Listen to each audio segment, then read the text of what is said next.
Good evening. Last class देखो बेटा क्या चल रहा था। कैपेसिटर में ना हमने आईसी फाइंड आउट कर लिया है। क्लियर था। हम्म।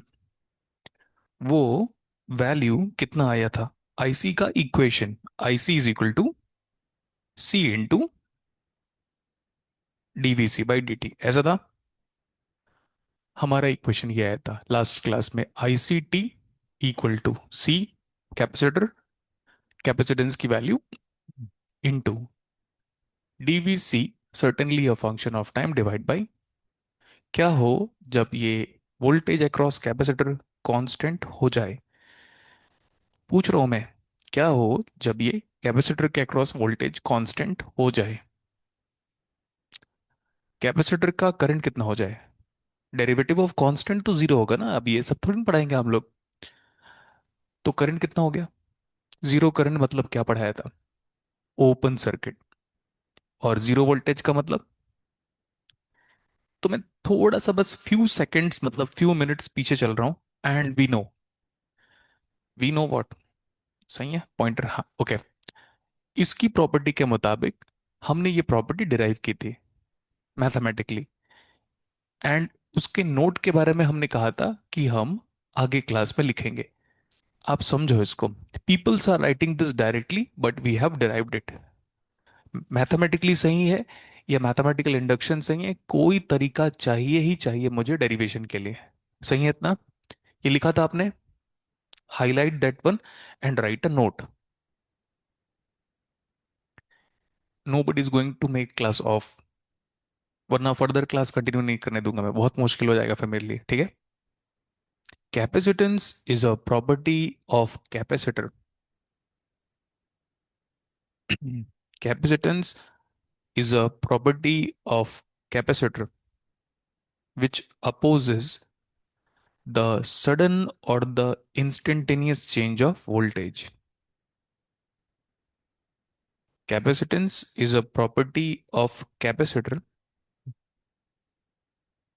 which opposes the sudden or the instantaneous change of voltage. हो गया इतना।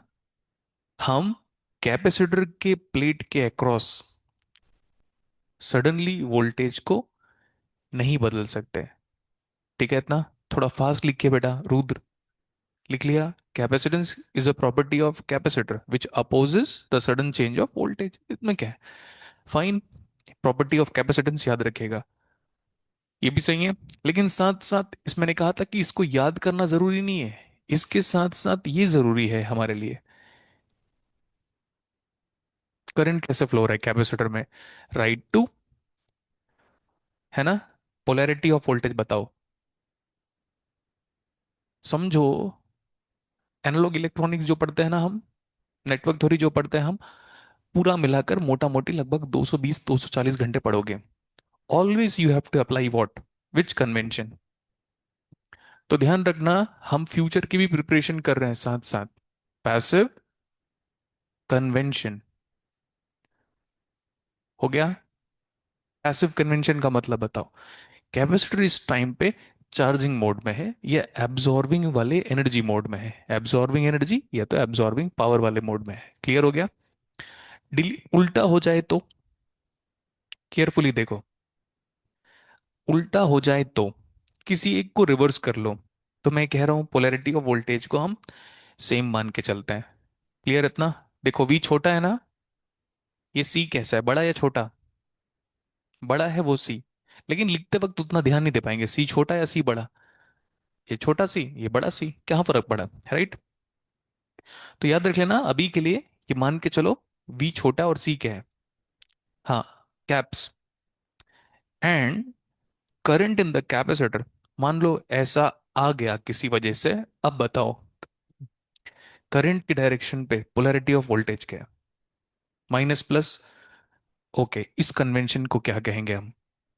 तो एक्टिव कन्वेंशन का मतलब भी बताओ मेरे को।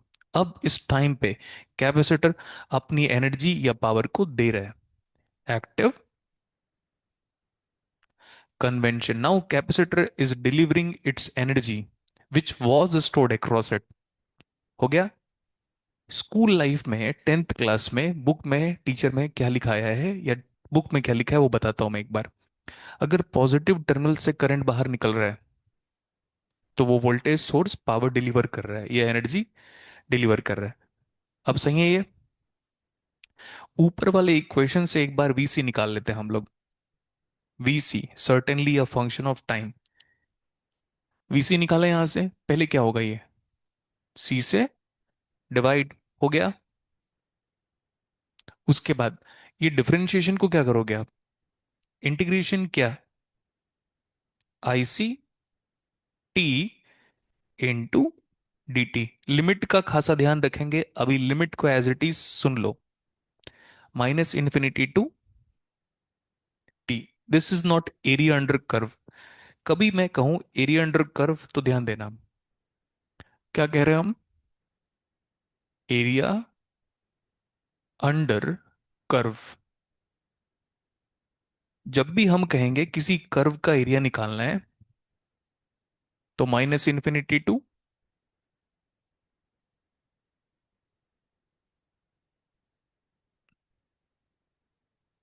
ये होता है।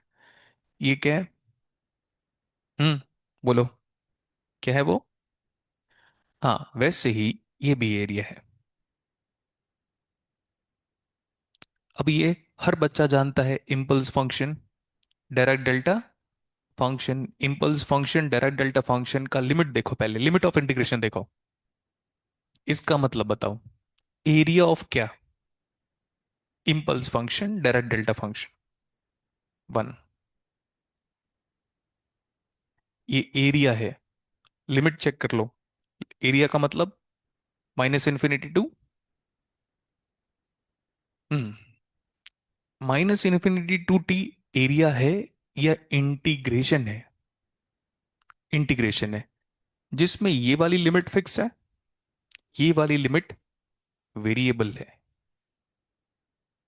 एक एक बातों को ध्यान से सुनो बेटा, ये जो लिमिट है ये फिक्स है या वेरिएबल है, टी छोटा वेरिएबल है, तो ऊपर वाला लिमिट क्या है, वेरिएबल। इसको ऐसे समझो आप, मैं अगर कैपेसिटर को चार्ज करने पे आ जाऊं तो मैं ये बताओ स्विच ऑफ कब करूंगा, जब फुल चार्ज हो जाएगा। तो क्या मैं बीच में ऑफ नहीं कर सकता चार्जिंग मोड को, मैं कर सकता हूं।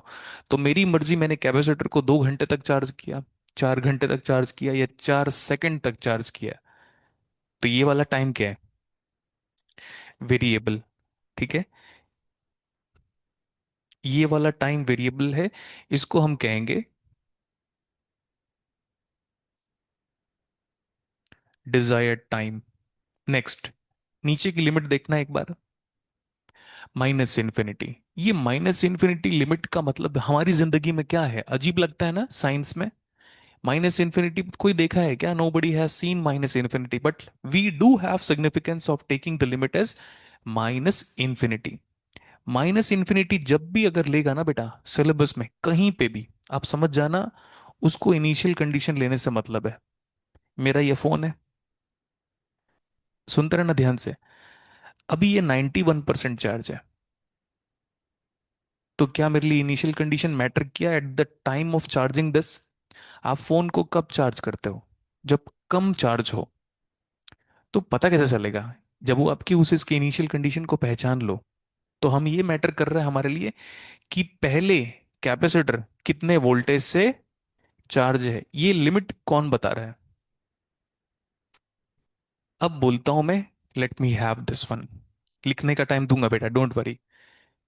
We C T, Alexander Sadiku की बुक में इसको माइनस इन्फिनिटी से लेकर टाउ तक ब्रेक किया है। हम ब्रेक नहीं करेंगे, हम इसको ब्रेक करेंगे जीरो माइनस तक। हमारे सिलेबस में जीरो माइनस, जीरो और जीरो प्लस सब क्या है, बराबर है। ये है सही है इतना, इनटू dt। लिमिट को ब्रेक किया होगा स्कूल लाइफ में आपने, A to B is same as A to C, C to B, one by C. Calculus चाहिए, मैंने पहले भी बोला था, जीरो प्लस ले लें, zero minus zero, zero plus आपके लिए क्या है, सब सेम है। Zero plus to t, into ये बार बार टी लिखने की जरूरत नहीं है, चलेगा इतना। वोल्टेज है ना ये। तो आप मुझे बताओ ये क्या है फिर।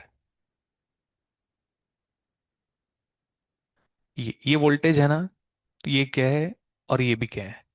Voltage can be added with voltage only as पर 11th class physics first chapter, है ना, सेकंड चैप्टर, माय मिस्टेक। ये सही है। ये वोल्टेज है। अब आप बोलोगे सर एक बार थोड़ा बताओ तो सही, इंटीग्रेशन ऑफ करंट क्या होता है with respect to time. Basic चीज, स्कूल लाइफ, करंट, इलेक्ट्रिसिटी। इधर देखो, जो बेसिक चीज आप भूल गए हो उसको मैं जरूर एक बार बताऊंगा, लेकिन आने वाले टाइम पे बार बार नहीं बताया जाएगा बेटा। ये तो स्कूल लाइफ में था। What is area of velocity time graph. Distance या displacement. So likewise what is area of current time graph. GATE exam question. हाँ, गेट एग्जाम का क्वेश्चन है ये। 10th क्लास याद है। 10th क्लास में शायद एक छोटा सा लाइन लिखा हुआ है। अरे मैं पढ़ चुका हूँ एनसीईआरटी, हर एनसीईआरटी में पढ़ चुका हूँ। देखो कल, आज मैंने ग्रुप में भी फोटो भेजा था। है उस ग्रुप में कोई? ग्रुप में नहीं भेजा था कि आपका कम्युनिकेशन सिस्टम एनसीईआरटी में प्रेजेंट है 12th क्लास की। वो सिलेबस बदल दिया है तो प्रॉब्लम हमारा है ना। अदरवाइज कम्युनिकेशन सिस्टम का 20% एज इट इज एनसीईआरटी में प्रेजेंट है। न्यूमेरिकल भी कुछ ऐसे न्यूमेरिकल है जो बन नहीं रहे। ठीक है। और वो गेट एग्जाम में उसका स्टैंडर्ड थोड़ा डाउन है। Analog modulation, phase modulation, frequency modulation given है एनसीईआरटी में यार। बड़ा सरप्राइजिंग था कि हमको अभी भी नहीं आता करके। मतलब हमको, मतलब आप लोग को। स्कूल लाइफ याद करो, या तो फिर 11th क्लास का मैकेनिक्स याद करो। मैकेनिक्स नहीं याद कर सकते तो फिजिक्स याद करो। हम पढ़ते नहीं थे क्या, distance, speed, time. Speed is given by क्या होता है? स्पीड। तो ये सही है, स्पीड ds बाई dt। तो व्हाट अबाउट डिस्टेंस और speed is area of velocity time graph. ये, हाँ अच्छा, अच्छा तो है ही बेटा। तो मैं बोल रहा था ये और ये में क्या अंतर है। No difference at all. वैसे ही हमारे टीचर ने हमारे हमें पढ़ाया था वेलोसिटी ग्रेडियंट, तो 12th में समझ में नहीं आया था। बाद में समझ में आया ग्रेडियंट का मतलब होता है पर यूनिट लेंथ, है ना। ऐसा आज बता दे रहा हूं मैं, आगे नहीं बताऊंगा। अजीब लगता है यार, क्लास 11 12 हम कब आगे बढ़ेंगे। डी एस की वैल्यू कितनी आई? V D T. पक्का। Let's integrate both side. So D S का इंटीग्रेशन बताओ। एस, बड़ी मेहरबानी। और ये आया वी इंटू टी टी। याद रख लेना वेलोसिटी वेरिएबल है, इसलिए इस इंटीग्रेशन के बाहर नहीं गया। बस इसका सेंटेंस फॉर्मेशन चाहिए मुझे। डिस्टेंस और displacement is the area of velocity time graph. अब खास बात बताता हूं जो हमने 11th 12th में पढ़ा होगा बट केयरली फुली नोटिस नहीं किया होगा। वो ये था कि डिस्टेंस का ग्राफ हमेशा एक्स एक्सिस के ऊपर ही रहेगा, बट डिस्प्लेसमेंट का अगर ग्राफ हुआ तो एक्स एक्सिस के नीचे भी जाएगा। चार्ज में भी ऐसा हो सकता है। और कुछ कुछ सेंटेंसेस ना बेटा आपको कॉपी में खुद लिख कर आना है। क्यों? क्योंकि आपका जब भी इंटरव्यू होगा, फ्यूचर में वाइवा होगा, तो इंग्लिश में होगा। अब मुझे ये बताओ इससे हम क्या इंटरप्रिटेशन या क्या व्याख्या करें। First, area of current time graph gives. ये पूरा सिलेबस में हमेशा वैलिड रहेगा and you will be surprised कि आज से 10 साल पुराना न्यूमेरिकल है ये, गेट एग्जाम का। उसको भी नहीं बना पा रहे थे हम लोग। समझ में आया? ये क्लियर है इतना? तो व्हाट इज, अब ये मत बोलना कि सर ये कहां से एरिया आया। ये एरिया है। लोअर लिमिट अपर लिमिट देखो। लोअर लिमिट हम माइनस इन्फिनिटी को क्या मान के चले, कांस्टेंट ही मानकर चलेंगे। वेरिएबल थोड़ी ना माइनस इन्फिनिटी। हाँ लेकिन रियल लाइफ में माइनस इन्फिनिटी वेरिएबल है, लेकिन हमारी लाइफ में माइनस इन्फिनिटी, अब क्या करूं मैं माइनस इन्फिनिटी का, छोड़ दो। Upper limit. तो area of current time charge Q by C कितना होता है? तो वोल्टेज बराबर वोल्टेज, डायमेंशनली परफेक्ट। ये तो है ही voltage. One more line modification, then I'm going to give you time to write. And remember this mathematical statement. Capacitor के अक्रॉस का जो वोल्टेज है वो कितना आ जा रहा है? कैपेसिटर के अक्रॉस पुराना कितना वोल्टेज है? That is nothing but initial voltage,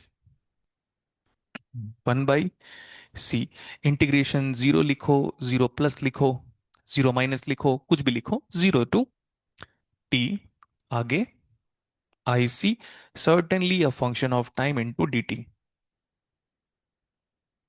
इसका नाम बताऊं क्या है ये आपके सिलेबस में हमेशा एक पॉइंट मेंशन करेगा, इनिशियल वोल्टेज अक्रॉस कैपेसिटर। अगर initial voltage across capacitor zero given है मान लो, तो वीसी का फॉर्मूला बताओ। Integration 0 to t, upper limit का खासा ध्यान रखना है बेटा। हर बार आपके दोस्तों ने गलत किया हुआ है। हो गया? हर बार आपके दोस्तों ने गलत किया, आप वो गलतियां मत दोहराना, फिर आपको ना लगे कि सर आप हमारे दोस्तों को बार बार कहते हो गलत किया। उनकी गलतियों से सीखोगे नहीं तो आगे नहीं बढ़ पाओगे, बता देता हूं। क्लियर है इतना? Start writing fast. मैं सबकी गलतियां उजागर करूंगा और अपनी भी, खुद की भी, कि मैंने क्या गलत किया था पढ़ाते पढ़ाते। बीटेक लाइफ में क्या गलत किया था, गेट एग्जाम में क्या गलत किया था, पढ़ाते वक्त क्या गलत किया था, पहले कभी क्या गलती किया था। तो ऐसा नहीं कि गलतियां सिर्फ आपकी उजागर करूंगा मैं, ठीक है? और बाकी टीचरों की तो फिर मजे ही लूंगा मैं, क्योंकि साइंस है, तो वो भी गलतियां करेंगे, वो तो कर ही रहे हैं गलतियां। तो अगर हम भी गलती करें तो हम सुधारेंगे।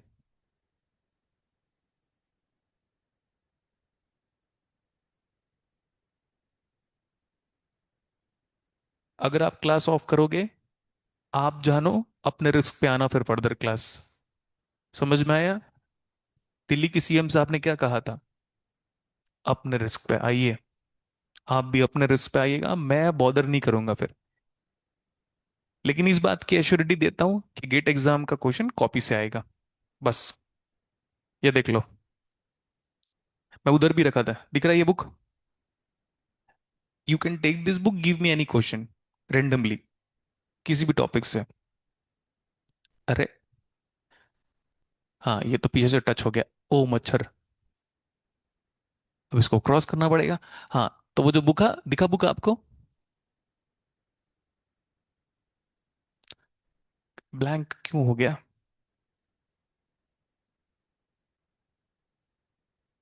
गूगल ही खुला हुआ है, तो क्रॉस किधर है?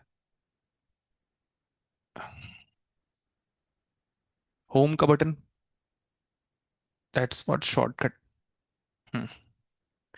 हाँ, वो जो बुक दिखा आपको, हाँ, हर सब्जेक्ट की एटलीस्ट एक स्टैंडर्ड बुक पोडियम पे रखी रहेगी, और उसी को फॉलो करेंगे हम।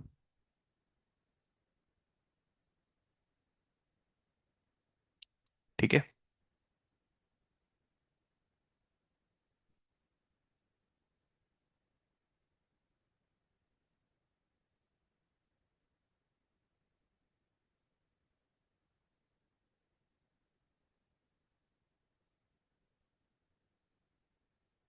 और जो बातें बता दी गई है उसको बार बार नहीं बताया जाएगा कि देखो बेटा माइनस इन्फिनिटी टू इन्फिनिटी होगा तो एरिया अंडर कर्व होगा। Yes, we will be solving many numericals on the same concept, but the concept will not be repeated again and again.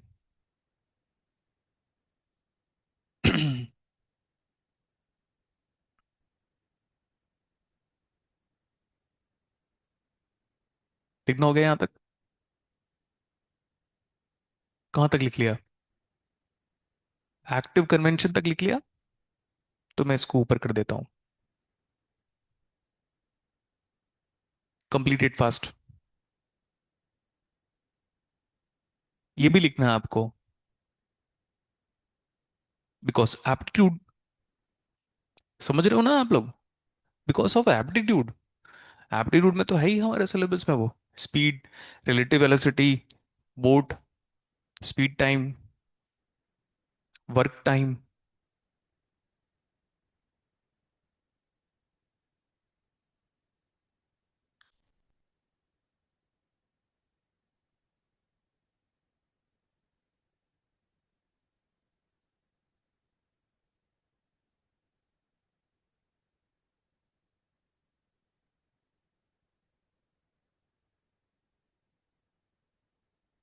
लिखना हो गया? highlight this one and also mention VC0 minus is initial voltage across capacitor.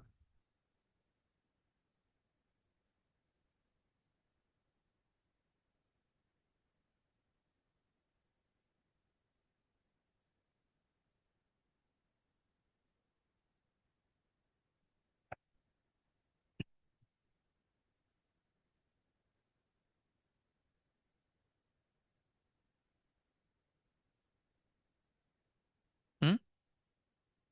Second, इसको, ये कुछ नहीं बोलता इसको, it's just voltage बेटा। हो गया। तो कैपेसिटर का एनालिसिस हो गया। इसमें मैं कुछ इंटरेस्टिंग फैक्ट बताता हूँ। एक तो मैंने बता दिया कि अगर IC is equal to C d v c by D t में अगर कैपेसिटर के अक्रॉस वोल्टेज कांस्टेंट हो जाए तो IC कितना आएगा। जीरो करंट का एक ही मतलब है, ओपन सर्किट। ठीक है। जीरो करंट का क्या मतलब है। हाँ, और जीरो वोल्टेज का short. Fine. Look at the board. छोटा सा ग्राफ यूं ही स्टडी कर लेते हैं हम, एंड एक सच में काम आएगा।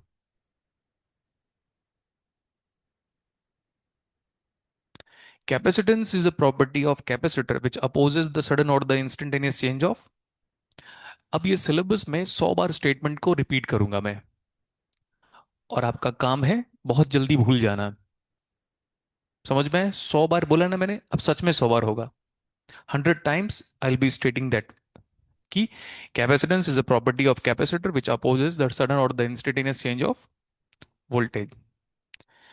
इसको देखें एक बार। इस ग्राफ का नाम बताओ। School life, 11th class 12th class में स्कूल लाइफ में एक ग्राफ है, SIGNUM।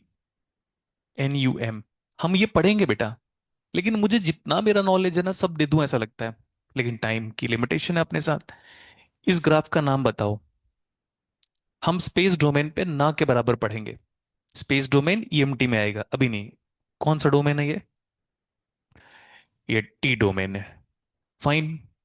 यहां पे मैं जानबूझ के सिग्नम का ग्राफ तो है ही, यहां पे क्या लिखा है बिना लिखे, फन एम्पलीट्यूड लिखा हुआ है। तो यहां पे ना सिग्नम का ऐसा कोई वैल्यू है जो पॉजिटिव टाइम पे क्या होता है, नेगेटिव टाइम पे क्या होता है, -1, and at t = 0 this graph is.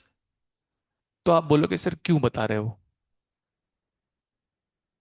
बस पहला ये एग्जाम्पल बन रहा है कि दिस ग्राफ इज, मैं ये पूछ रहा हूं कि क्या ये ग्राफ कैपेसिटर के अक्रॉस का वोल्टेज का ग्राफ हो सकता है या नहीं। बस आपको हाँ या ना में रिप्लाई करना है। हाँ या ना में रिप्लाई करना है। तो एक ही लोग क्यों रिप्लाई कर रहे हो, आप लोग भी तो स्टूडेंट हो मेरे। उधर बताओ क्यों। नहीं, ये रीजन नहीं है इधर। सडनली वोल्टेज बदला है। स्टेप, ये देखो, ये क्या है जिसमें मैं खड़ा हूं, क्या बोलते हैं, खाट, क्या बोलते हैं इसको, स्टैंड बोल देंगे लास्ट पे। क्या बोलते हैं इसको, स्टेप। ये सडन है या कंटिन्यूअस है, बस। और जैसे स्लोप जिसको हम रैंप कहते हैं, रैंप वाली सीढ़ी मॉल में लगी हुई है, रैंप एस्केलेटर है वो। ठीक है। और एस्केलेटर में जो सीढ़ियां होती है एक एक करके वो क्या है, पैर उठाना पड़ता है ना आपको। अगर ये देखो ये है, इसमें उठाना पड़ रहा है पैर, ये क्या है, कंटिन्यूअस है ये, उठाना पड़ रहा है पैर मतलब। हाँ। So let's talk about this one, discontinuous,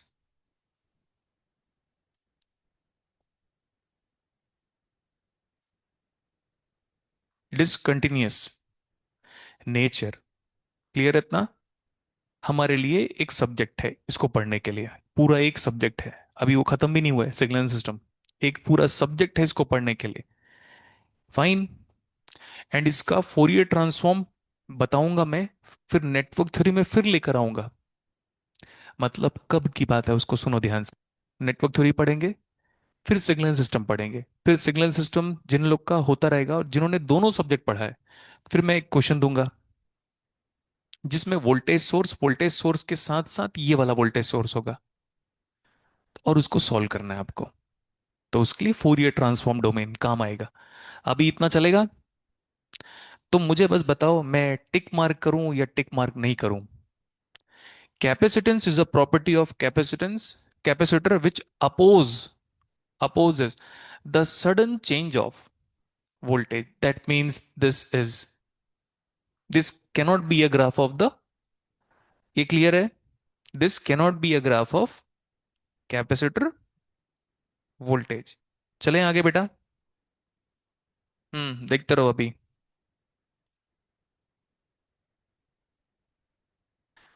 graph कैसा है पहले? कांस्टेंट है, एंड यहां आने के बाद ये एक्सपोनेंशियली डिक्रीज हो रहा है। अब ना मैंने देखा है ग्राफ में एक्सपोनेंशियल डिक्रीज को बच्चे ना ऐसे कर्व जैसा बनाते नहीं है। आपको ग्राफ में अपने मुताबिक कुछ भी नहीं ड्रॉ करना है। देखो कर्व है, समझ में है? एक लाइन नहीं बनाना है। ये कब लाइन में कन्वर्ट होगा ये मैं ही बताऊंगा आपको। ये कैसा दिख रहा है आपको? Curve. Now please look at the board. मैं कह रहा हूं ये कोई वोल्टेज है, लेट्स सपोज 8 वोल्ट, और यहां से लेकर ये एक्सपोनेंशियल डिकेइंग तो जानते हैं हम लोग स्कूल लाइफ में। हमने एक्सपोनेंशियल डिकेइंग मेरे को लगता है रेडियो एक्टिविटी में पढ़ा होगा। बोलो ना बेटा। 8 into e raised to the power of -t/τ जानबूझ के कर रहा हूं, धीरे धीरे समझ में आ जाएगा। मैं ये कह रहा हूं क्या ये ग्राफ कैपेसिटर का वोल्टेज हो सकता है? हाँ या ना में जवाब दीजिए। हम्म। बस हाँ और ना में जवाब, दुनिया भर की नौटंकी नहीं। हम्म। उधर क्यों? ग्राफ कंटिन्यूअस है बेटा, कहीं सडन जंप हुआ है? हाँ, सडन जंप को ही आप कहोगे डिसकंटिन्यूअस ग्राफ। तो yes, it is certainly a graph of the capacitor voltage. सही है इतना? ये आपके शायद सिलेबस का तीसरा या चौथा ग्राफ होगा शायद, है ना? आगे देखो बोर्ड पे। वीसी का फॉर्मूला बताओ। इंटीग्रेशन माइनस इन्फिनिटी, मैं कह रहा हूं कि कैपेसिटर इनिशियली क्या है? अनचार्ज। ठीक है, तो 0 to t। आगे I C into D T. Look carefully on the board.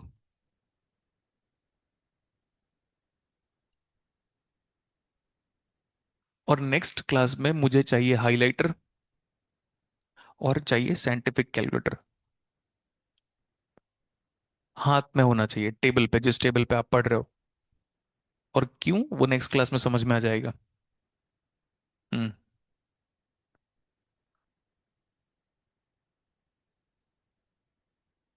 क्या है ये बताओ? लीनियर ग्राफ है क्या? वो लीनियर ग्राफ है, और एक टाइम के बाद मैं ऐसे कह रहा हूं कि लीनियर होने के बाद वहीं तक है, और उसके बाद वो ग्राफ खत्म हो चुका है। तो खत्म हो गया है तो ये, और फिर वो ग्राफ ऐसा है।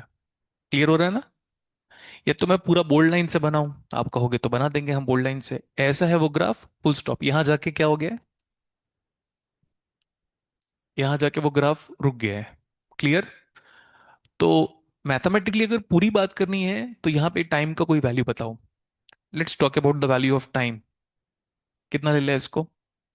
5 सेकेंड, ठीक है। तो यहाँ पे लिख देते हैं, एग्जाम में देखोगे ना तो इधर ही लिखा रहेगा सेकंड, SEC। नेक्स्ट, ये वाला वैल्यू बताओ, जहां तक वो पहुंचा है, कोई भी अपनी मर्जी से, लेकिन इंटीजर बताना यार। 20, ठीक है 20। करंट ले रहे थे हम लोग, 20 एम्पियर ले। किसका ग्राफ है ये? कैपेसिटर के अक्रॉस आप ये वाला करंट दे रहे हैं, समझे अभी? कैसा करंट है? लीनियर। हाँ, तो मुझे करंट का इक्वेशन चाहिए। अब ये मत बोलना कि करंट का इक्वेशन नहीं आ रहा है।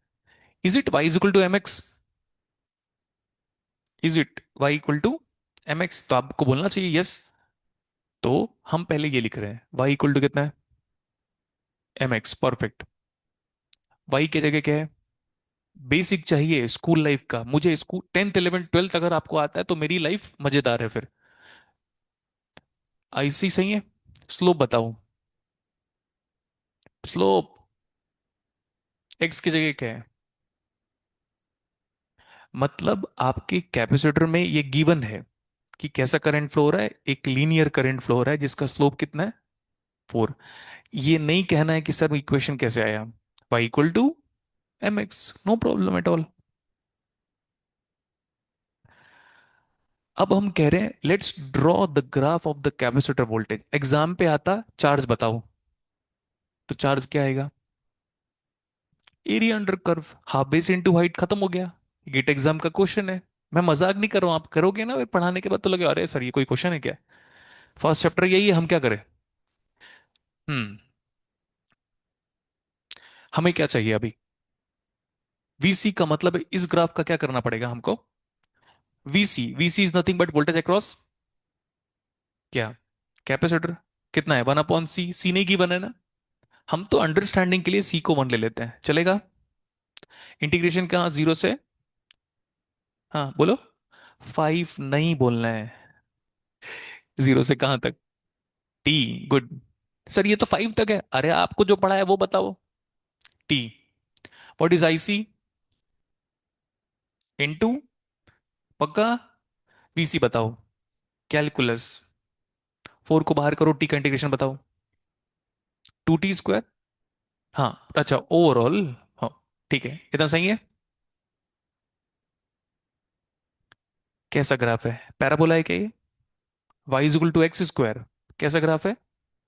लेकिन ये आंसर कब तक वैलिड है जानते हो, मजा नहीं आ रहा है बोलो, ये आंसर 5 सेकेंड तक के लिए वैलिड है, और उसके आगे कैपेसिटर जहां तक चार्ज हुआ उसके आगे फर्दर चार्ज नहीं होगा। तो ग्राफ ड्रॉ करें, ये किसका ग्राफ होता है, Y equal to X square. लेकिन पीछे थोड़ी ना तक करंट था, करंट तो इस जगह से कैपेसिटर को मिलना चालू हुआ, तो ग्राफ पीछे की तरफ पे नहीं, इंस्टेड यहां लाई किया, पहुंच गया मैं। आगे ग्राफ कंप्लीट नहीं हुआ है, थोड़ा और अच्छा खासा स्लोप होना चाहिए था बेटा। अब स्लोप दिखा ठीक ठाक।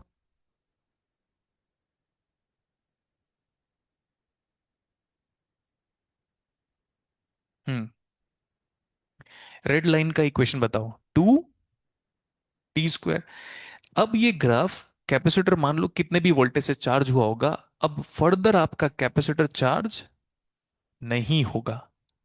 क्लियर हुआ, क्यों, क्योंकि T5 के बाद आप कितना करंट दे रहे हो, तो 5 तक चार्ज हुआ कैपेसिटर, और उसके बाद कैपेसिटर में कोई भी फर्दर वोल्टेज का इंक्रीमेंट नहीं मिल रहा आपको।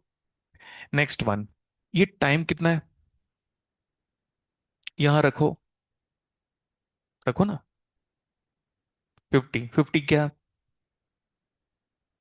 इसका मतलब जब टाइम कितना हो गया, 5 सेकेंड, तब कैपेसिटर का वोल्टेज का ग्राफ यही था।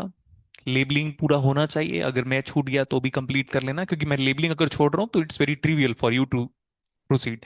कितना है ये वाला वोल्टेज, 50 वोल्ट, हो गया। अगर यहां पे कांस्टेंट करंट होता, उसको नहीं करूंगा मैं, यहां पे क्या होता, कांस्टेंट करंट होता, तो कांस्टेंट को इंटीग्रेट करो, कांस्टेंट को इंटीग्रेट करो, 0। हम्म। क्रीज का गाना सुनेगा, हाँ यही सब चल रहा है आजकल। इसको हटाओ, सोशल मीडिया प्लीज ब्लॉक करो।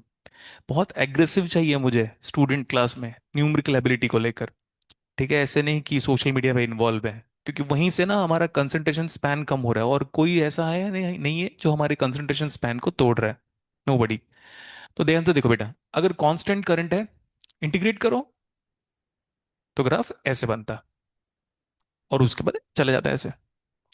तो कंसेप्ट एक पढ़ाने के बाद मैं एक्सपेक्ट करूंगा कि उस वैरायटी का हर न्यूमेरिकल बना ले हम। क्लियर है इतना, स्टार्ट राइटिंग फ्रॉम हियर। ये तो नॉर्मल बात था, वो थोड़ा एक न्यूमेरिकल मतलब एग्जाम्पल है, कि अगर हम कैपेसिटर में करंट को ही लीनियर दे दें तो वोल्टेज पैराबोलिक बन रहा है, और अगर करंट कांस्टेंट है तो वोल्टेज लीनियर बन रहा है। मेरे को गलतियां नहीं चाहिए ना, बता देता हूं,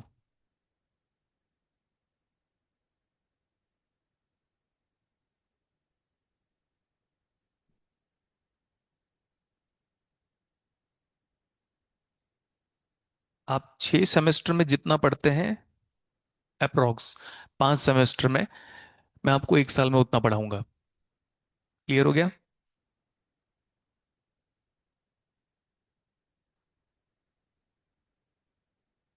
एंड बोर्ड में जितना लिखा है, एक भी लाइन स्किप नहीं होना चाहिए। Gradually we are going to shift toward numerical part. Next class में क्या लेकर आना है? नेक्स्ट क्लास में कैलकुलेटर सामने दिखना चाहिए मुझे, साइंटिफिक बैग में रख लो, और हाईलाइटर दिखना चाहिए। कुछ ऐसी चीजें होंगी जिसको बहुत हाईलाइट करना ही पड़ेगा हमें। हम्म। तो यहाँ पे क्या एक चीज और मैं ऐड ऑन कर रहा था, अगर मान लो कैपेसिटर का करंट कांस्टेंट है, कांस्टेंट करंट हमने डीसी करंट पास कर दिया कैपेसिटर को, तो कैपेसिटर का वोल्टेज कैसा हो जाएगा? लीनियर। तो लीनियर चार्जिंग ऑफ कैपेसिटर का कंसेप्ट इन्वॉल्व होगा, जिसको हम आज की तारीख में टर्बो चार्जर में यूज करते हैं। आज की तारीख में 2012 या 13 में आया था टर्बो चार्जर, शायद और पहले। कब आया था टर्बो चार्जर, कोई आइडिया है? 2011-12 में आया था। मोबाइल नहीं था तुम्हारे पास, या दुनिया में किसी के पास नहीं था?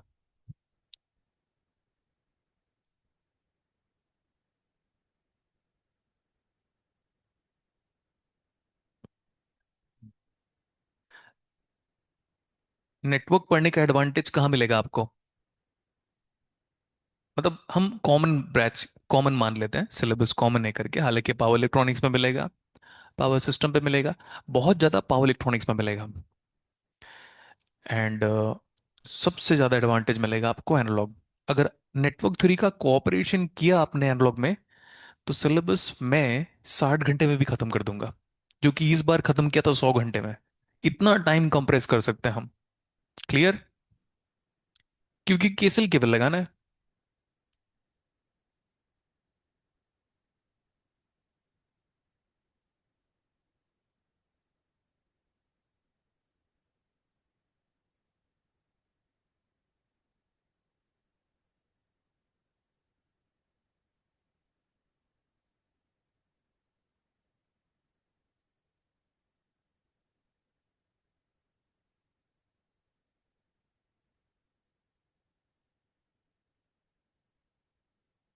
मान लो कभी कुछ छूट जाता है, तो ग्रुप में तो क्यूआर कोड फॉरवर्ड होता है, बाद में उसको भी लिख सकते हो। लेकिन एक नीडफुल टाइम दिया जाएगा लिखने के लिए बेटा, ऐसा नहीं कि सर मैं कम से कम 4-5 घंटे तो दो लिखने के लिए। फास्ट लिखो जल्दी। सी वहां पे जानबूझ के बन लिया, because we know, we want to know the behaviour of the capacitor voltage. जब बिहेवियर जानना होगा ना बेटा, तो आप अपनी मर्जी से, सुविधा के हिसाब से, कन्वीनियंस के हिसाब से कोई भी वैल्यू ले सकते हो।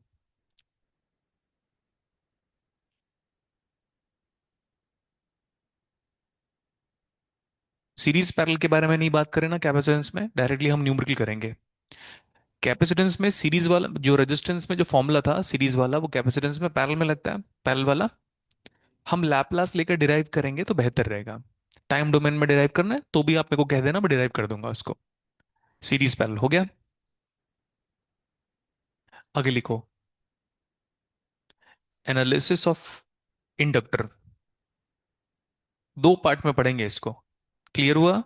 कितने पार्ट्स में? एक बार मैग्नेटिक कपलिंग में, एनालिसिस ऑफ इंडक्टर। लिखो, inductance is a property of inductor oblique conductor. Inductance is a property of inductor oblique conductor in which change of current produces EMF. In which change of current produces what? EMF मतलब voltage same.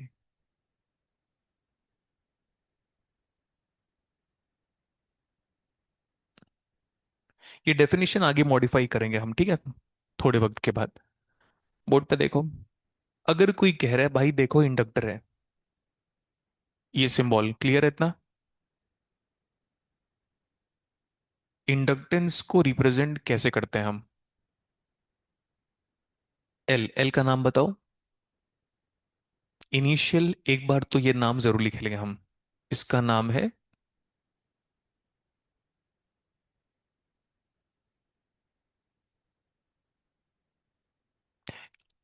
इसको एक बार और पढ़ना है, mutual inductance के form पे। अभी हम क्या पढ़ रहे हैं? सेल्फ, म्यूचुअल इंडक्टेंस नहीं ऐड करूंगा क्योंकि उसके लिए सेपरेट डेडिकेटेड चैप्टर है हमारे पास, मैग्नेटिक कपलिंग, ठीक है, वो बड़ा अच्छा लगेगा। अभी मैं उसको इधर इन्वॉल्व ही नहीं करूंगा। फाइन। इधर देखो, ये ऐसा इंडक्टर कभी कभी दिखाई देगा आपको, और there is a chance that आपको इंडक्टर ऐसे भी दिखाई देगा। हम्म, ये इंडक्टर है, सिर्फ सिंबल जान लो, एक ही बार जानना है, आगे तो मैं बताऊंगा नहीं, जरूरत ही नहीं है उसकी, क्योंकि एग्जाम पे ये आए चाहे ये आए फर्क नहीं पड़ता। ये वाला है एयर कोर इंडक्टर। किससे बना हुआ है ये इंडक्टर का core? Air core inductor.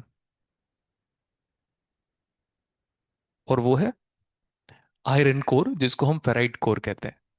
Spelling क्या है? जो भी है, फेराइट कोर इंडक्टर। इतना सही है? अरे बोलो अभी। इसमें मटेरियल अंदर बदल दिया आपने, ऐसे वायर घुमाया है ना, तो वायर घुमाया है, और तो बीच में एयर डाल दो, एयर मतलब ऐसे कुछ लो और फिर बाहर निकाल दो उसको। और कोई आयरन का मटेरियल लो जिसकी प्रॉपर्टी, ये हम पढ़ते हैं मटेरियल साइंस में, उसमें हाई मैग्नेटिक परमेबिलिटी होता है, ये जान लो अभी। उसके ऊपर ऐसे वायर को टर्न कर लो, ठीक है, जिससे आपका सेल्फ इंडक्टेंस बढ़ जाता है। हाँ, अब हमने स्कूल लाइफ में पढ़ा था, फॉर्मूला डिराइव नहीं कर सकते क्योंकि उसमें भी नहीं डिराइव किया था। एल इज इक्वल टू होता था mu naught, mu R, N square, turn square,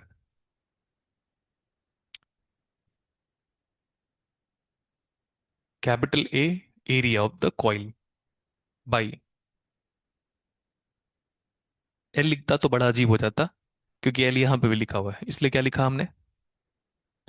ये ऐसे निकालते हैं, गेट एग्जाम में इसका कोई लेना देना नहीं है। थोड़ा बहुत अगर काम आता भी होगा तो ईएमटी में काम आएगा, अदरवाइज नहीं काम आएगा। नेटवर्क थ्योरी में मैं लिख के दे रहा हूँ, इससे एग्जाम नहीं आएगा गेट एग्जाम में। हम सोलेनाइड पढ़े थे, हमारे सिलेबस में सोलेनाइड और इंडक्टर एक ही है। No change, no change in concept. अगर चेंज होना भी हुआ ना बेटा, तो वो ईएमटी में ही चेंज होगा, अदरवाइज नहीं चेंज होगा। तो बेहतर है हम अभी के लिए क्या मानकर चले, सोलेनाइड और इंडक्टर क्या है। हाँ, तो ये बताओ, इंडक्टेंस की वैल्यू रियल जिंदगी में निकालने का तरीका बताओ। जैसे सी निकालते हैं ना हम, parallel plate capacitance A epsilon by D, generally यही एक फॉर्मूला लेते हैं। हम सिलेंड्रिकल कैपेसिटेंस तो नहीं लेते, लेते हैं तो फिर for formula 2 pi epsilon L divide by natural log of d2/d1, शायद मुझे यही याद आ रहा है अभी के लिए, है ना? तो वो तो हम नहीं पढ़ते, generally C is equal to A epsilon by D पढ़ते हैं। वैसे ही प्रैक्टिकल दुनिया में एल की वैल्यू निकालने का तरीका बताओ। म्यू नॉट जानते हो? तो पहले बता दो वही क्या है। म्यू नॉट का नाम क्या है? Absolute permeability.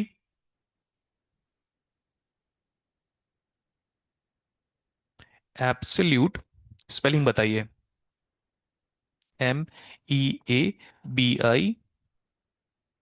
एब्सोल्यूट क्या? Mu R, relative permeability. हाँ, तो रिलेटिव छोड़ो, अब तो जानते हो एयर के लिए मैंने शायद लास्ट क्लास में भी बताया था इसको, कितना होता है? 1। एन दिख रहा है, turn square, A area, cross sectional area, L का मतलब कॉइल की लेंथ कितनी है वो। इससे क्या निकल आएगा? एल, एल का नाम क्या है? Self inductance. सेल्फ इंडक्टेंस ही बोलेंगे 2-3 क्लास तक, उसके बाद इंडक्टेंस बोलेंगे। ये करने से आप इसको बढ़ा दे रहे हो, म्यू आर को। फेराइट मटेरियल का म्यू आर मुझे जहां तक याद आ रहा है 1400-1500 के आसपास होता है। कितना होता है? हाँ, शायद और ज्यादा भी हो सकता है, 1800 भी हो सकता है, बट ठीक है ना, वो टिपिकल वैल्यू है ना, एक्सपेरिमेंटल वैल्यू आपको एग्जाम में याद नहीं करना है। क्लियर? तो ये mu R excessively greater than क्या है? वन। जिससे एयर कोर और फेराइट कोर में किसकी इंडक्टेंस की वैल्यू ज्यादा है। हो गया इतना, और कुछ नहीं है, निकाल दो तो कम हो जाएगा। दोनों के दोनों क्या है, आइडियल नॉन आइडियल, जल्दी बताओ। दोनों आइडियल है। आगे देखते रहिए। अब बताओ कैसा इंडक्टेंस, माय मिस्टेक, कैसा इंडक्टर है, प्रैक्टिकल या नॉन आइडियल। एक ही बात है, प्रैक्टिकल नॉन आइडियल सेम मानना बेटा। धीरे धीरे वर्ड वर्ड की शार्पनेस को इंक्रीज करेंगे हम। क्या ये प्रैक्टिकल, पूरा नाम बताओ। इंडक्टर मतलब एल और आर किस में होगा, सीरीज में। अब मैंने आपको बताया था कि शंट में रेजिस्टेंस ज्यादा होना चाहिए, और तो उल्टा सीरीज में जितना कम हो उतना अच्छा। ठीक है, जानबूझ के छोटा लिख रहा हूं मैं। हमने कभी कॉइल सुना है नाम, एक ही बात है। हमने कभी चोक सुना है, एक ही बात है। चौक नहीं, सर ये वाला चौक पे चले, चोक गाड़ियों में भी होता है।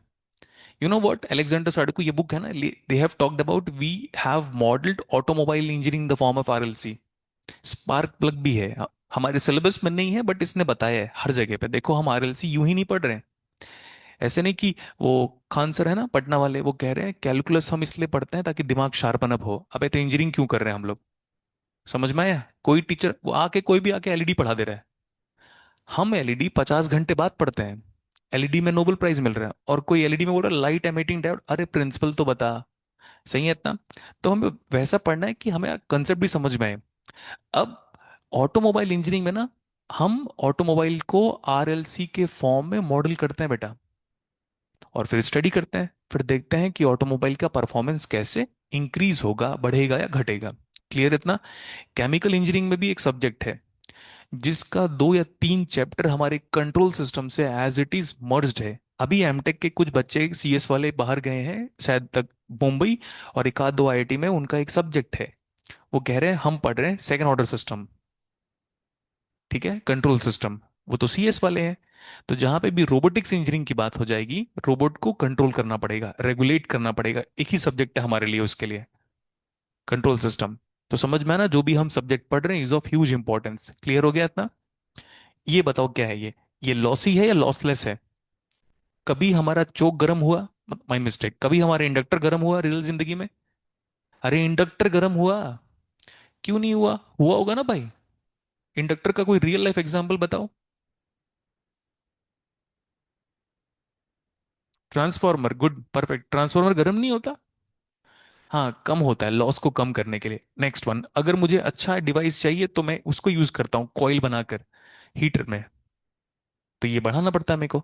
तो आप अगर प्रैक्टिकल इंडक्टर की बात करोगे तो गर्म होगा, गर्म होने का मॉडलिंग क्या है, आर। सही है इतना। तो सिंबल का डिस्कशन हो गया। इंडक्टेंस के बारे में हिस्ट्री कहती है, सबसे पहले ऑर्स्टेड सर ने डिस्कशन किया था। तो वर्बली बस सुन लो। Hans Christian Oersted, I guess 10th class की एनसीईआरटी में magnetic effect of electric current है, मैं वहां से स्टार्ट कर रहा हूं पढ़ाना है। ठीक है। तो उसमें लिखा हुआ है, हंस क्रिस्टन ऑर्स्टेड सर कह रहे हैं कि अगर आप करंट को फ्लो कराओगे किसी कंडक्टर में तो मैग्नेटिक, नहीं मैग्नेटिक फ्लक्स नहीं, मैग्नेटिक कैरेक्टरिस्टिक दिखाई दे रहा है। Current carrying conductor produces magnetic flux बोल रहे हैं वो। फाइन।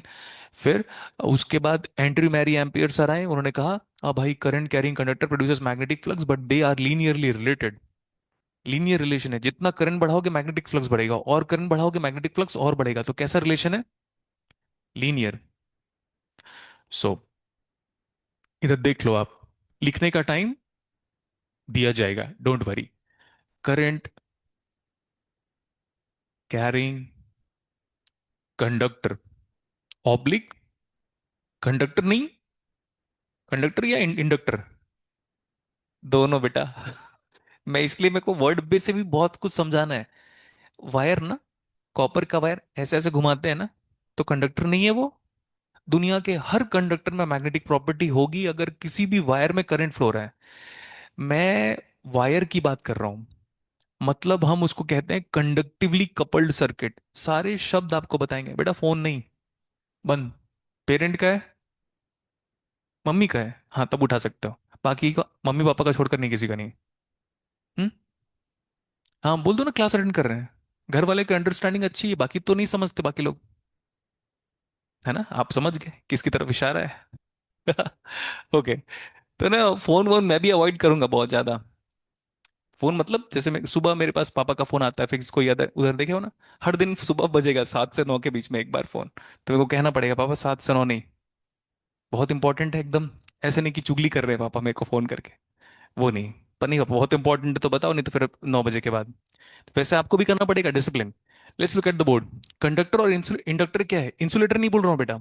एक टाइम था जब इंसुलेटर, कंडक्टर और क्या रहेगा, इंसुलेटर, इंडक्टर और कंडक्टर फ्रीक्वेंटली यूज करते थे वर्ड, तो कंफ्यूजन होता था।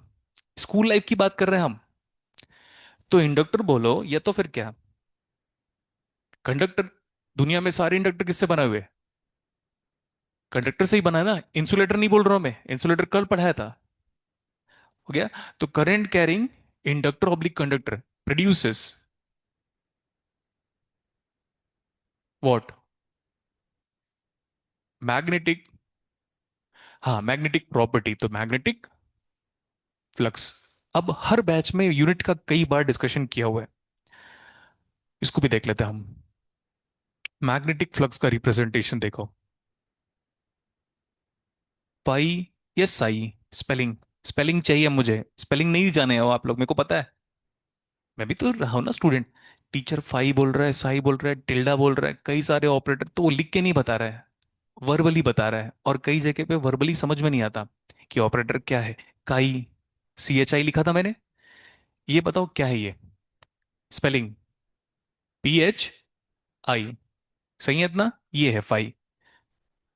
Current carrying conductor produces what?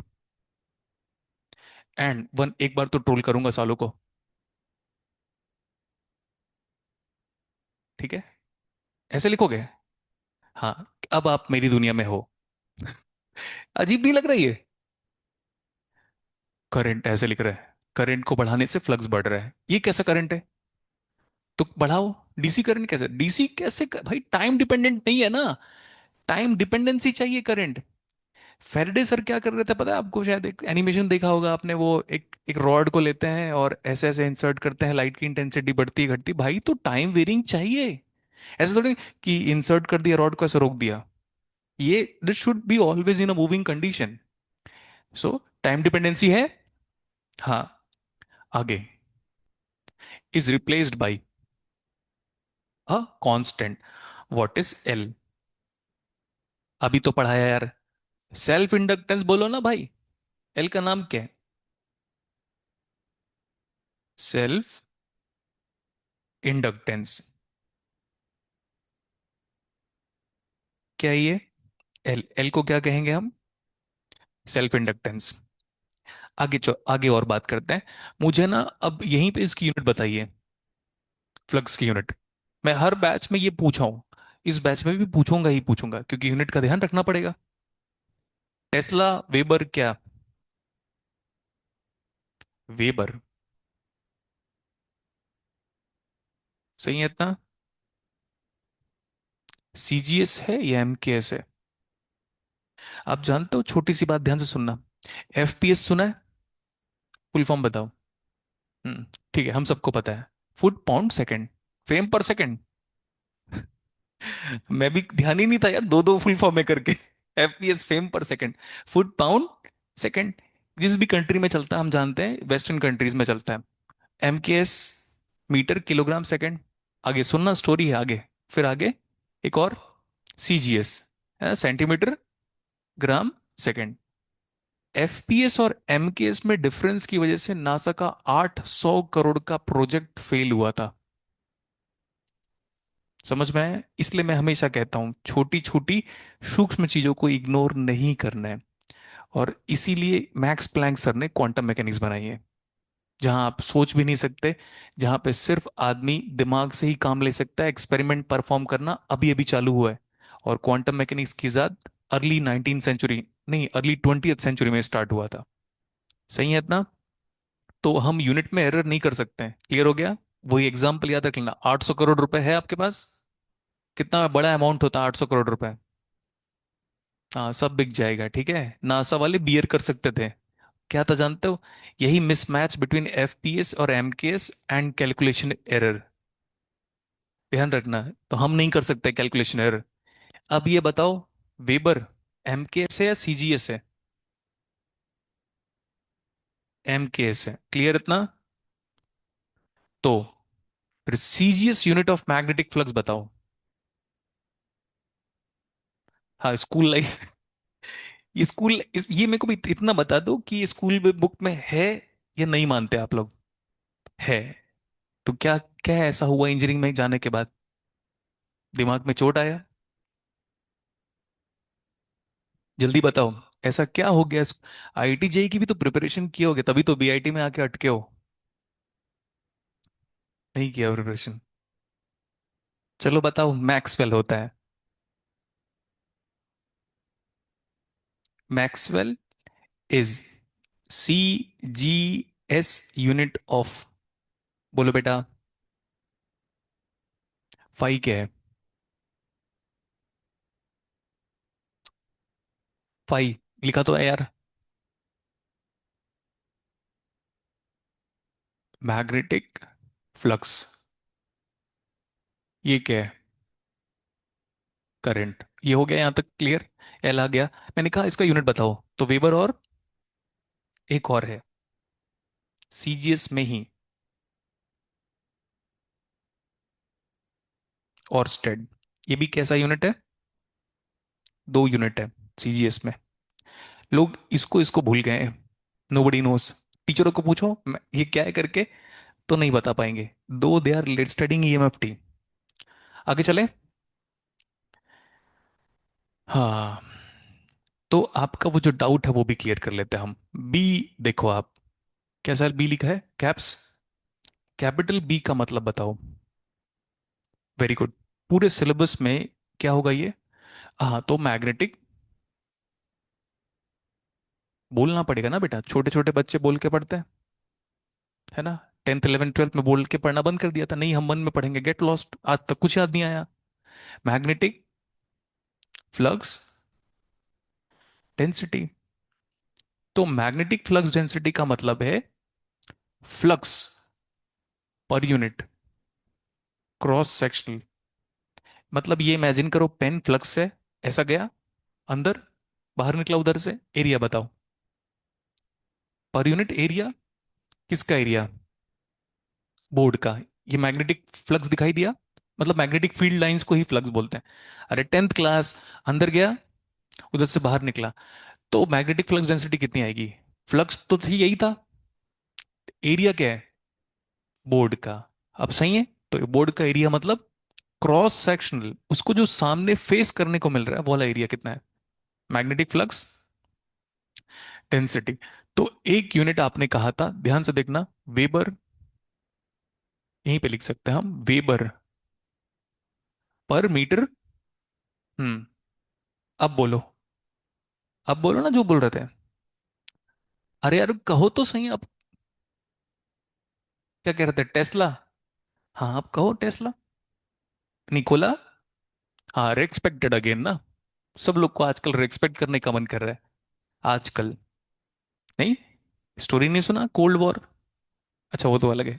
Current war छोड़ो। तुम लोग ना यूट्यूब बंद करो, बता देता हूँ मैं। यूट्यूब बंद करना है, इंस्टाग्राम बंद करना है, फेसबुक बंद करना है। अगर गेट एग्जाम निकालना है तो क्या करना है? बंद करना है। और क्या करना है उसके आगे? सिर्फ जो कॉपी पढ़ाया था वो, ठीक है। बोलो। मेरे को मत बोलना बंद करने के लिए। मैं बंद करना चाहता हूँ, किसी और को हैंड ओवर करूंगा कुछ ही दिनों में, चलाना करके, ठीक है। लेकिन एक खास वजह बताई, तो आपका ब्रेन वल्नरेबल है, मेरा ब्रेन अब नहीं है। आपको कोई मोल्ड कर सकता है, आपके दिमाग में ब्रेन रॉट करके डेवलप कर सकता है। मेरा एज हो गया, नहीं हो सकता, सही है इतना? नेक्स्ट वन वो इंपॉर्टेंट है, सोशल मीडिया से दूर रहना है। बताओ नाम क्या है? इनके बारे में स्टडी करेंगे, छोटी सी स्टोरी बताऊंगा लेकिन अभी नहीं। वहीं पे ही, कब, जब हम पढ़ेंगे एसी एनालिसिस, उससे भी न्यूमेरिकल फिक्स से आएगा आएगा। तो ये बताओ टेस्ला का, मतलब टेस्ला किसकी यूनिट है?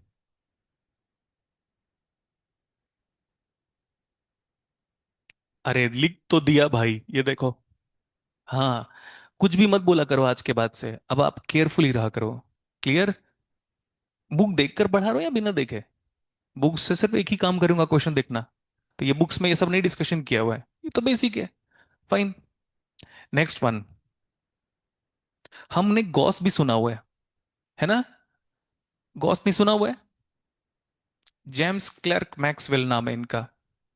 James Clerk Maxwell.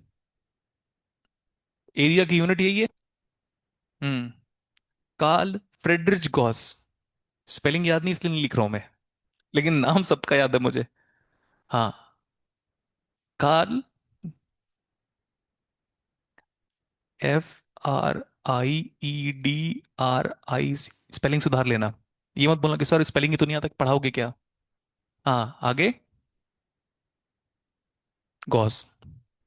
मेरे को बेस्ट चीज इनके बारे में लगती है, टीचर ने होमवर्क दिया उनको, कल तू बहुत मस्ती कर रहा होगा, जो भी XYZ एक्सपेक्टेड अगेन, बहुत मस्ती कर रहा होगा, टीचर ने होमवर्क दिया, कल तू 1 2 3 4 100 तक ऐड करके लेकर आएगा। ये पहला होमवर्क था, पनिशमेंट, और टीचर को लगा कि मैं तो खुद नहीं ऐड कर पाया हूं, ये कहाँ से ऐड करेगा। 1 + 2 + 3 + 4 + 5 ऐड करना है। वो घर गए, उल्टा लिख दिया उन्होंने। उनकी कहानी है। ऐड करके ले गए आगे, और फॉर्मूला बना A/2, first term plus last term, sorry क्या नाम था, हाँ D/2, क्या नाम है फॉर्मूला का यार? फॉर्मूला क्या था? N/2 A + L। यही था ना formula, sum of 100 terms of AP। तो वो फॉर्मूला किसने बनाया है? इन्होंने बनाया है। ठीक है। हिस्ट्री में one of the fine mathematician, इन्हीं का नाम है। मैथमेटिशियन बोल रहा हूं मैं, फिजिसिस्ट नहीं कह रहा हूं। गॉस सर का नाम है। हम भी गॉस के बिना कोई सब्जेक्ट नहीं पढ़ पाएंगे। गॉस हम भी पढ़ेंगे। अभी सिग्नल सिस्टम में e⁻⁻⁻πt² पढ़ाया था। अब सही है। अब ये बताओ मैक्सवेल परसेंटेज स्क्वायर क्या आ रहा है? गॉस। ग्राफ देखो। अब यूनिट का आइडिया हो गया? अरे बोलो ना। अब ये बताओ ग्राफ का बिहेवियर कैसा है, लीनियर नॉन लीनियर? हाँ, ग्राफ का बिहेवियर तो दिख रहा होगा आपको। Phi versus I, graph is what? Linear. And once the graph is linear, it do follows Ohm's law, right? V और I कैरेक्टरिस्टिक कैसे था? लीनियर। QV कैरेक्टरिस्टिक कैसे था? लीनियर। फाई आई कैरेक्टरिस्टिक कैसा है? Linear. What is the slope now? Tan theta बताओ। D phi/DI कितना आ गया ये? ग्राफ कैसा है? Start writing.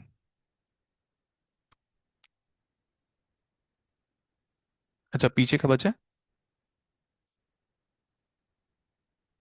कभी भी कोई कॉइल कहेगा न्यूमेरिकल तो समझ जाना, L सीरीज विथ R। कभी कोई कहेगा प्रैक्टिकल कैपेसिटर, तो लीकेज रेजिस्टेंस होगा उसमें, है ना? म्यू नॉट की वैल्यू नहीं लिखा हमने। कितना होता है? 4 पाई 10⁻⁻⁷ हेनरी पर। अच्छा, मैं तो भूल गया था कि आप लोग टेंथ के बाद सीधे यहीं आ गए हो। कितना होता है? 4 पाई × 10⁻⁻⁷ आगे बोलो। जोसेफ हेनरी पर मीटर।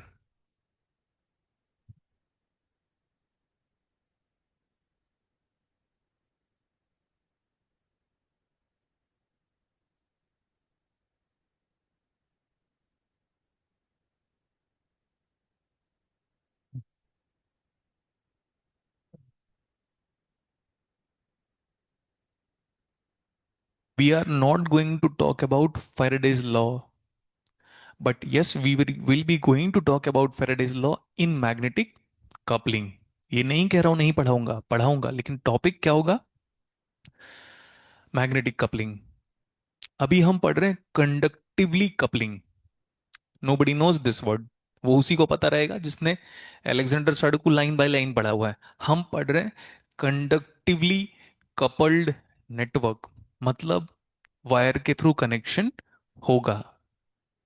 लेकिन ट्रांसफार्मर में इनपुट से लेकर आउटपुट में कोई कनेक्शन नहीं होता, तो वो है मैग्नेटिकली कपल्ड नेटवर्क। हम क्या पढ़ रहे हैं?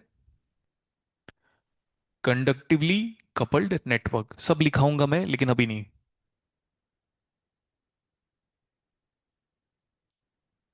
आप बस ग्रुप में ना बेटा एक्टिव रहना आप लोग। जब भी मैसेज आएगा केयरफुली लाइन बाय लाइन पढ़ना। कल या परसों क्लास देखता हूँ मैं, आपकी नेक्स्ट क्लास शायद परसों होगी। ठीक है, क्लास चलता रहेगा, न्यूमेरिकल होता रहेगा, वैसे ही धीरे से सिलेबस खत्म हो जाएगा, जैसे डिस्टल खत्म हुआ था। फिर उसके बाद देखते हैं, we are going to start with control system. वो भी धीरे से खत्म हो जाएगा। जैसे ही 3-4 सब्जेक्ट खत्म हुआ ना, तब फिर बच्चा गिव अप करना चालू होता है। आपको नहीं करना है। क्लियर? वो कछुए और खरगोश की कहानी याद है ना? जीवन का सार उसी को बना लो आप। ये हो गया।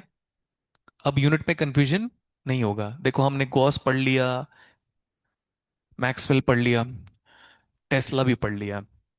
हो सकता है रिप्रेजेंटेशन डिफर करे। ठीक है, ये हो गया।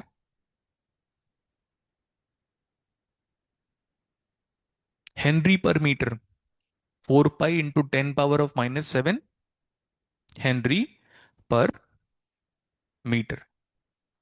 ये दिख रहा है बेटा? ये एक्चुअली है एंड्रयू मैरी एम्पियर का दिया हुआ statement. Current carrying conductor produces magnetic flux and they are linearly related. किसका दिया हुआ स्टेटमेंट है? मेरा? तो कहो ना फिर। ANDRE। अच्छा, एन बोल रहा हूँ, आर क्यों लिख रहा हूँ?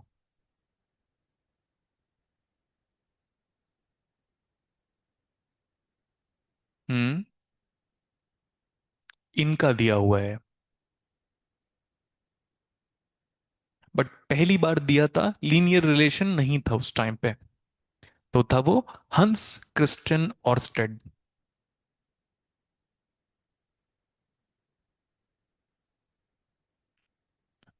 भाई, जिनका नेटवर्क थ्योरी होगी भी गया है ना, वो भी दोबारा पढ़ोगे। किसका हो गया यहाँ पे नेटवर्क थ्योरी? किसी का नहीं है ना, ऑनलाइन में है तो फिर सब लोग। एंड मैं बार बार नहीं बताऊंगा जिनका हो गया है। You know the importance far better than मी।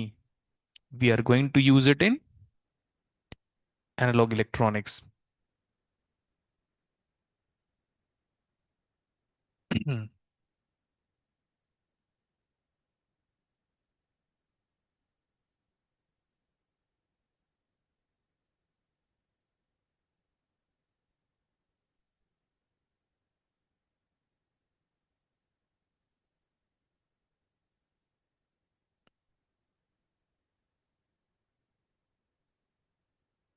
परसों क्लास होगी हमारी, तो 3 क्लास, ये हमारी थर्ड लेक्चर की थर्ड क्लास है, थर्ड लेक्चर है। पीछे का तीनों पढ़ के आना है। कुछ दिन और वोल्टेज सोर्स पढ़ेंगे, करंट सोर्स पढ़ेंगे, voltage division, current division, and then we are going to shift towards the numerical part. ये मैं बुक हर दिन लेकर आऊंगा। ठीक है, मेरे को बड़ा अच्छा लगता है इस बुक को देखना, सॉल्व करना।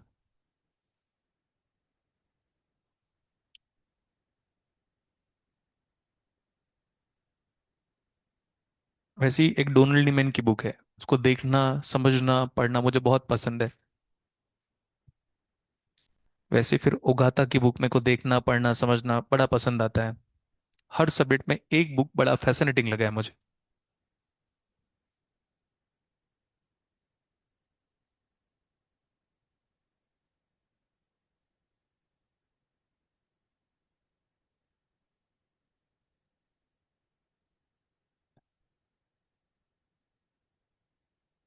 आगे बताऊंगा कि वोल्टेज सोर्स पहली बार किसने बनाया।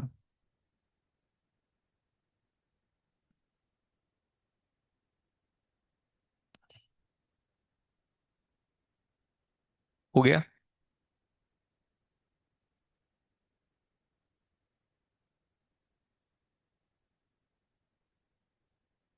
हो गया।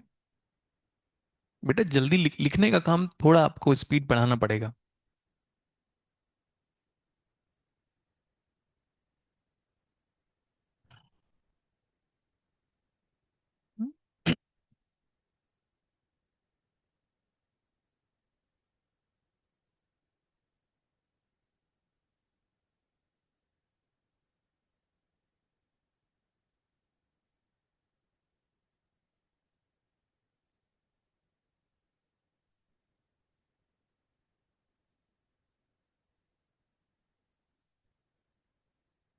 अभी हो गया।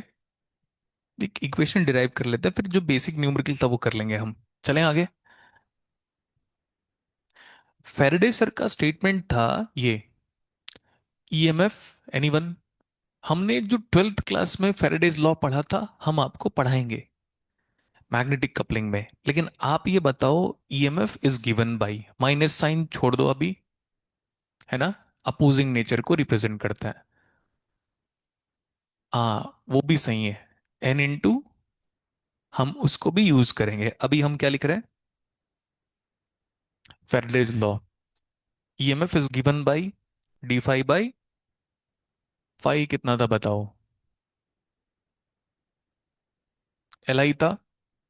ईएमएफ वही सेम, हमने कहा था EMF potential difference voltage all will be same, L into D I by D T. हो गया इतना। ये यूज करना है हम लोग को। नेक्स्ट, आपने स्कूल लाइफ में ये पढ़ा था, V L is equal to minus of L into school life D I by, ये D I L by D T, L E N Z याद है।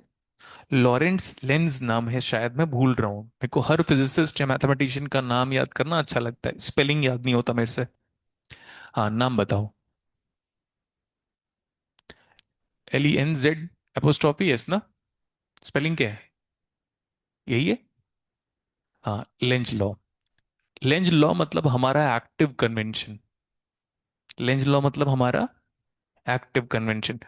उसके वहां से अपोजिंग नेचर को गायब कर दो, हम कहेंगे क्या, ओम्स लॉ। आपको उसको नहीं याद करना है, किसको याद करना है, किसको याद करना है, वी एल इक्वल टू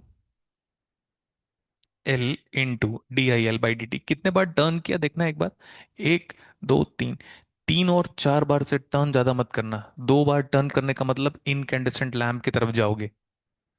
ये हो गया एक तो one, two, three, three is enough. ऐसे नहीं कि बहता ही जा रहा है, बहता ही जा रहा है, ऐसा नहीं करना है। ये कब करना होगा मैं आपको बता दूंगा, क्लियर।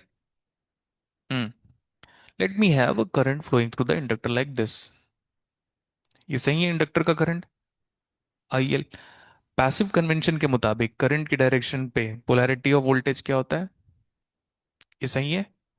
हाँ, तो जब भी आप इसको देखोगे, साथ साथ ये भी दिखाई देना चाहिए, पिक्टोरियल इंटरप्रिटेशन, करंट की डायरेक्शन पे पोलैरिटी ऑफ वोल्टेज क्या होता है।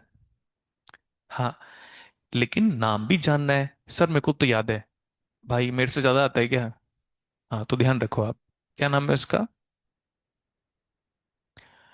Passive convention. मतलब पैसिवली एक्ट कर रहा है सर्किट में, एक्टिवली नहीं। मतलब ये अब दूसरों से एनर्जी या पावर लेगा, राइट, और एक टाइम के बाद देगा जरूरत पड़ने पे। हो गया। आगे देखो, यहां से हम इस एक्सप्रेशन को दोबारा लिख सकते हैं, बट ठीक है, केयरफुली देखो। हम कब डिफरेंशिएट कर सकते हैं किसी फंक्शन को, अब हम ये सब पढ़ चुके हैं, बार बार नहीं पढ़ेंगे कि देखो बेटा कॉन्टिन्यूटी, मैं कैलकुलस पढ़ाऊंगा, वहां देखेंगे। अभी जो हो चुका है उसमें फोकस करो। We can differentiate a function when the graphical behaviour of it is continuous, ये सही है। तो करंट क्या होना चाहिए, करंट के कंटिन्यूस होने के लिए लिमिट क्या होना चाहिए? एग्जिस्ट करना चाहिए। तो फिर IL0 minus equal to IL0 plus, उसी को थोड़ा एक्स्ट्रापोलेट करते हैं हम, IL0 प्लस। इतना सही है? So what is the property of capacitor?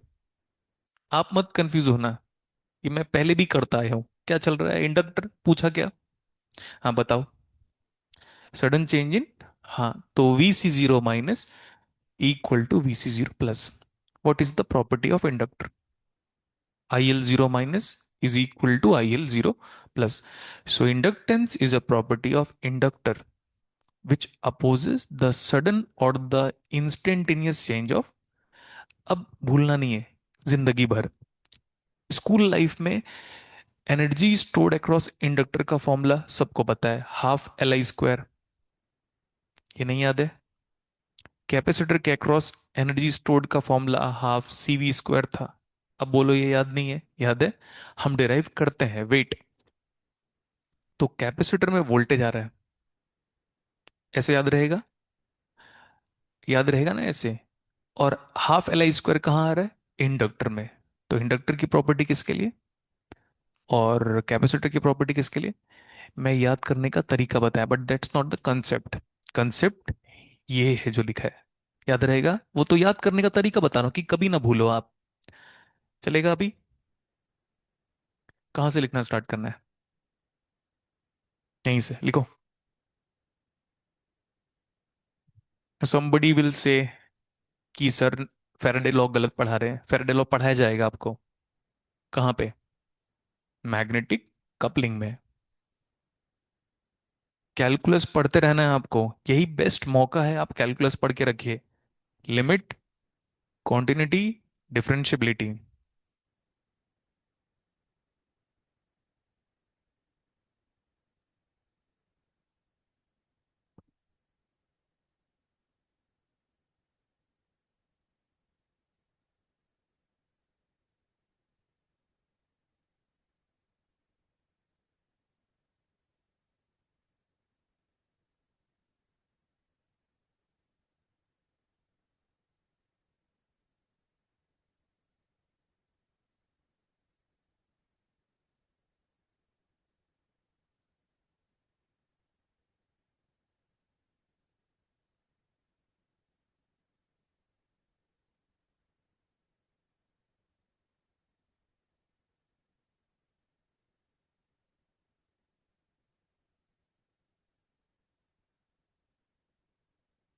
ये हो गया। Inductance is a property of inductor which opposes the sudden or the instantaneous change of current. Inductance is a property of inductor oblique conductor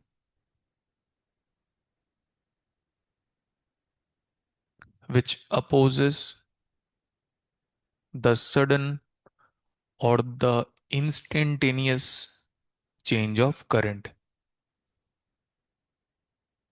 हो गया इतना? आप inductor के across within no time या within negligible amount of time आप current के direction को नहीं बदल सकते। ठीक है? इन ब्रैकेट लिखो, current cannot have discontinuous nature. In bracket, current cannot have discontinuous nature.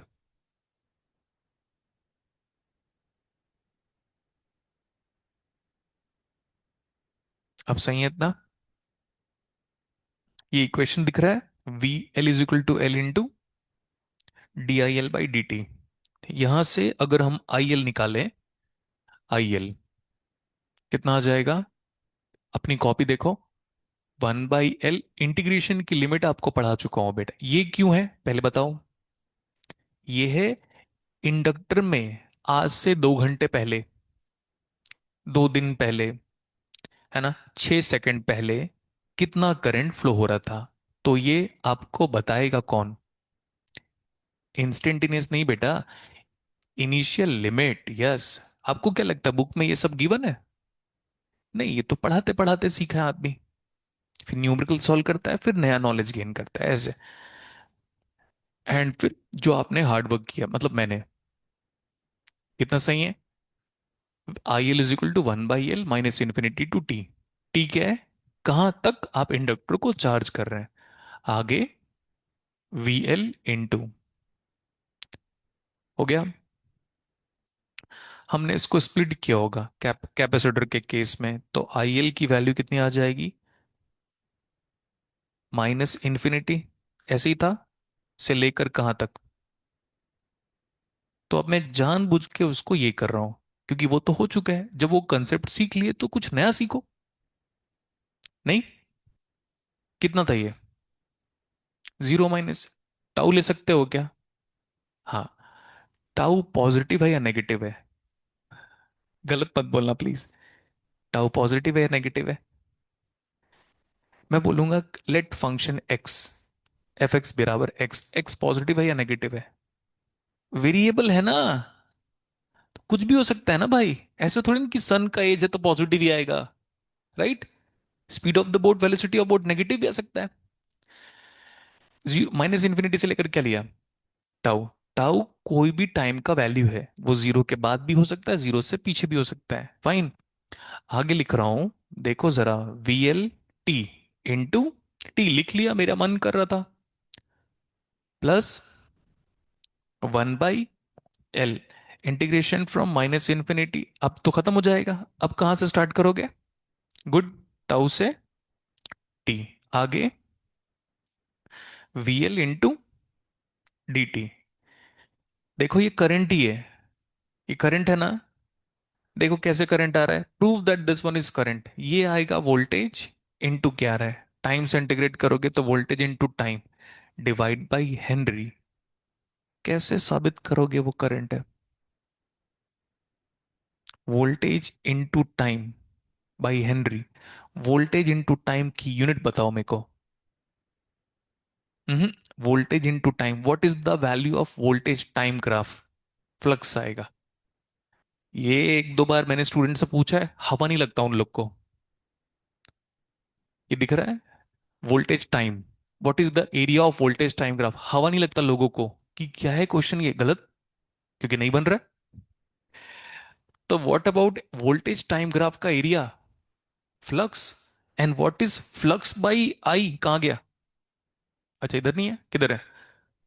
पीछे पेज में है, आगे। And what is flux by I, कहां लिखा है? हालांकि हमें दिख रहा है, ये देखो, what is flux by I और what is flux by L?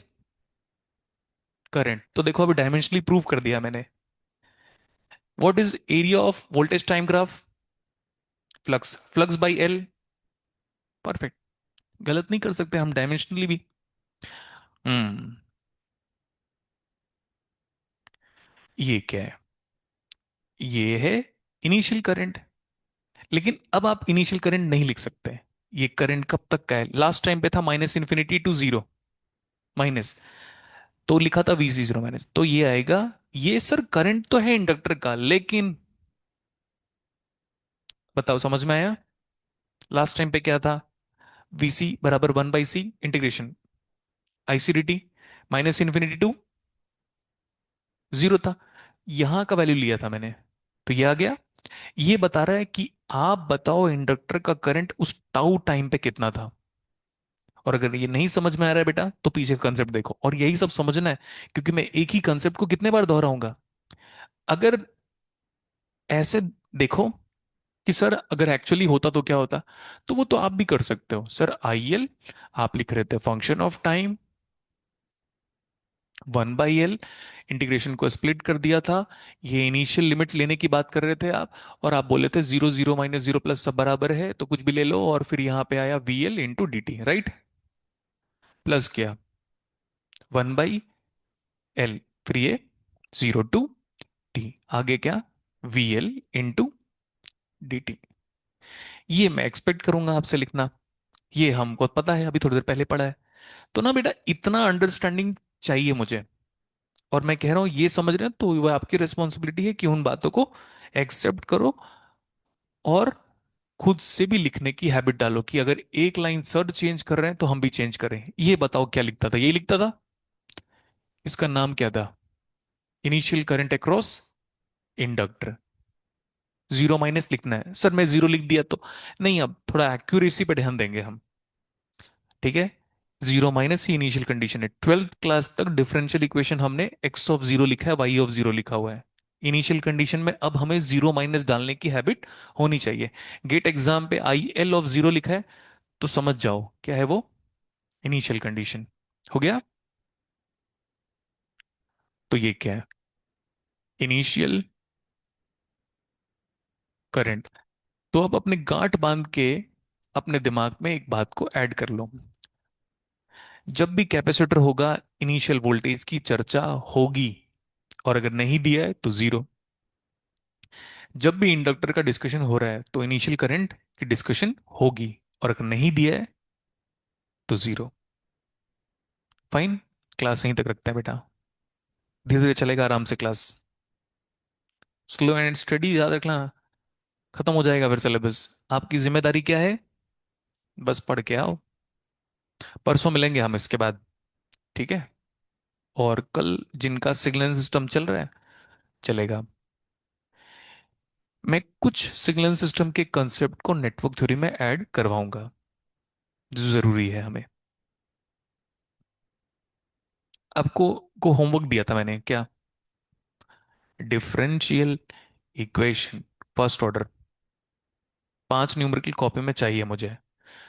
मैं भी कराऊंगा, लेकिन पहले कॉपी में चाहिए। कौन सी कॉपी में? इसी में ही, first order differential equation linear वाला। कहाँ से करोगे? Welcome to my YouTube channel. कहाँ से करोगे? हाँ बोल रहा है ये। अबे, उन उन गधों से नहीं पढ़ना है। दे आर सर्कस के जोकर हैं उन लोग।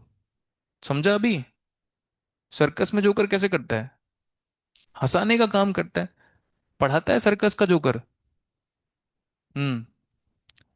ठीक है, पढ़ाते तो वो सब नौटंकी नहीं करते। फाइन। और वैसे भी उनसे फेल होने के बाद मेरी क्लास में ही आ रहे हो। सुबह मिलो, मैं बहुत मिलाता हूँ फिर। ठीक है। तो क्या है ना, हम प्रमोशन नहीं कर रहे ना बेटा, मैं नाच गा नहीं सकता ना बीआईटी के टीचरों की तरह। ठीक है, बीआईटी के एक आध दो टीचर लोग रील्स डाल रहे हैं, नाच रहे हैं। सिद्धार्थ सर के स्टूडेंट है, बीआईटी के टीचर है। सिद्धार्थ सर के स्टूडेंट है, बीआईटी के टीचर है। तो नाच रहे हैं, गा रहे हैं, मजा आ रहा है ना? रीलें स्क्रॉल करें। ठीक है, टीचर नहीं है बेटा उन लोग। टीचर होना बहुत रेस्पॉन्सिबिलिटी की बात है। ठीक है, आप फ्री होकर सोसाइटी में घूम नहीं सकते, क्योंकि बच्चे फिर आपको देखते हैं। तो टीचर होना बहुत रेस्पॉन्सिबिलिटी और डिसिप्लिन का सवाल है। यहां तक पढ़ के आना है आपको। नेक्स्ट क्लास में हम एनर्जी और पावर का डिस्कशन करेंगे अक्रॉस इंडक्टर और कैपेसिटर। मुझे ये बताओ, वॉट आर क्या होता है? वॉट आर, अरे वॉट आवर, अब ठीक है। वॉट आर क्या होता है? यूनिट ऑफ पावर और energy. Good, unit of power. हाँ, तो 1 वॉट आवर में कितने जूल? 1 वॉट आवर में 1 जूल,